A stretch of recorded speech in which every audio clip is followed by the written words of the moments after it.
civil society, student leaders, really to kind of hear what areas and what priorities could we help with as you're taking on this task.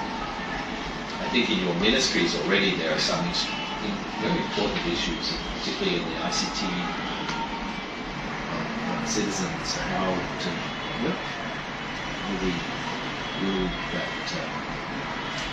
empowerment of the youth through this process. So, thank you very much for visiting us. I think we need an interpreter. Thank you very much. আপনাদেরকে অনেক ধন্যবাদ জানাচ্ছি আমাদের লেখাপড়ার জন্য, এবং আমরা বিষয়গুলো আমাদের সাথে ছিল, বিশেষত আপনার সাথে তো আমাদের দেখা হয়েছিল মুভমেন্টের একদম শুরুতে।